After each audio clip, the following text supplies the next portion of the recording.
And just secondly, you asked about the friendly between your two old clubs tonight. I know you don't look back too much, but yesterday on Lions Den you said the non-league days were some of your favourite days. Mm-hmm.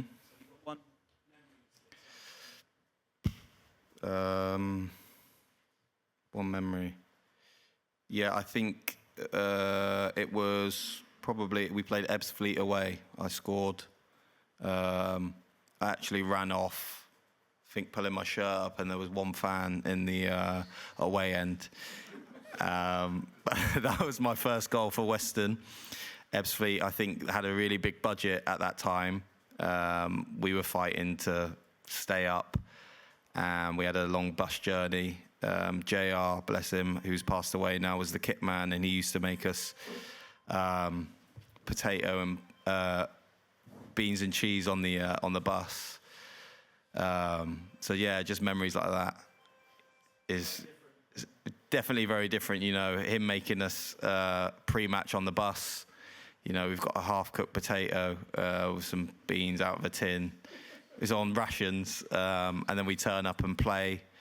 I can remember one of the lads turned up to the bus and he had paint all over his hands because he had just been painting before that was his main job. So he'd just been painting before we travelled to a game, and yeah, it's just simple things like that. But yeah, it was really good times.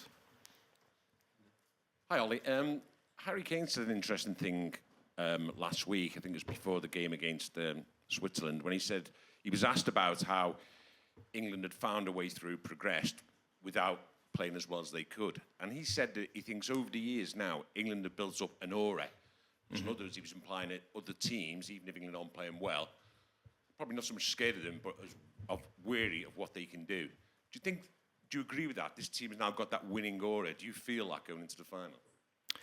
Yeah, I feel if it was related to club football, I feel like as you see someone like Real Madrid in a Champions League game, you know, they're comfortable without the ball, but they have that confidence that when they get the ball, they're going to score. So I feel like it's the same here. You know, we're definitely hard to beat.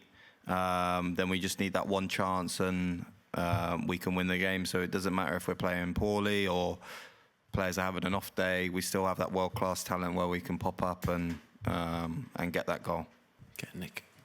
Hi, Ollie. Congrats and good luck, of course. You mentioned Jude just then, and if we're talking about magic moments, you've obviously provided a massive one, and Jude did a couple of games before. He's been talked about in terms of winning the Ballon d'Or if he has a great game in the final, if we win, that kind of thing.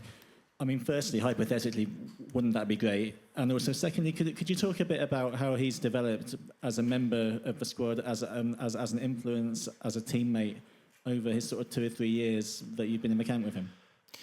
Yeah, I think, for a start, I think whatever happens, Jude should win the Ballon d'Or for the way he's played. He plays with such maturity, confidence, aura. I can't speak any highly of him, to be honest.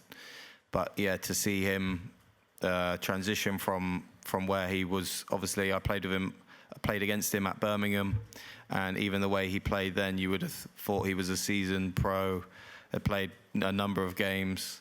And I remember being in one of the camps, one of my earlier camps, I think he was 16 at the time, and he still had confidence about him, and it's no surprise really to see what he's gone on and done.